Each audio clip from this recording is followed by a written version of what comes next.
Here in the Gulf of Mexico, right along the Alabama coast, there was a submarine fleet sent by Hitler, and it was called Operation Drumbeat.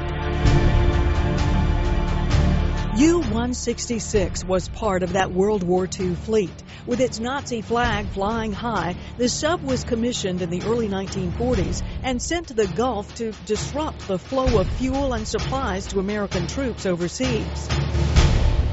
They were extremely effective. Over and over again, in our waters off our coast, Nazi submarines were sinking vessels with passengers, sinking vessels with cargo, and right here in American waters. Andy Andrews is a best-selling author who lives in Orange Beach. Like most of us, he had never heard of German subs in Alabama waters until he found these items buried in his own yard, a photograph of a German sailor, along with German military medals. But it was this photograph that intrigued Andy Andrews the most. Who is this couple? And the woman, why is she so sad? The child, is that a girl or a boy?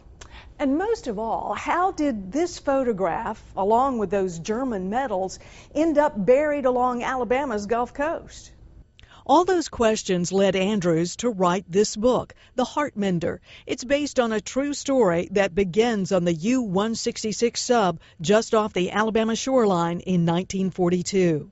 U-166, there was an officer named Joseph Landerman, and Joseph Landerman considered himself a German, not a Nazi. And he was, as they were in close one night being refueled, he was betrayed by the political officer on board and shot, wounded, made his way ashore, and a young American war widow here on the Alabama coast found him. Her husband had been killed in Germany, and she was so angered by this German uniform, she almost killed him with her bare hands. While working on the book, Andrews talked to many older residents around Orange Beach. You can hear these people tell stories of nights when the water was very calm and they sat out on the beach with their parents. Their parents called them out to listen to German voices coming over the water as they were coming out of the submarines and swimming, because there was no bathing facilities on, and so on calm nights they would actually come out and swim, and the voices carrying over the water.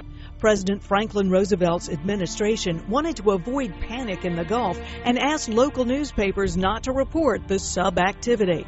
I looked at this stuff and I go, why have I never heard of this? Why have I never heard of Nazi submarines in Alabama waters, in American waters, sinking and bodies floating up on the beach? Well, the government obviously covered it up, and without television, without internet at that time, it was easy to do.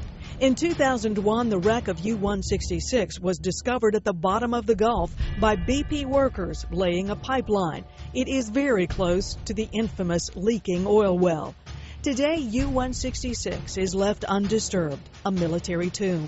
But it holds a story worth telling again every now and then.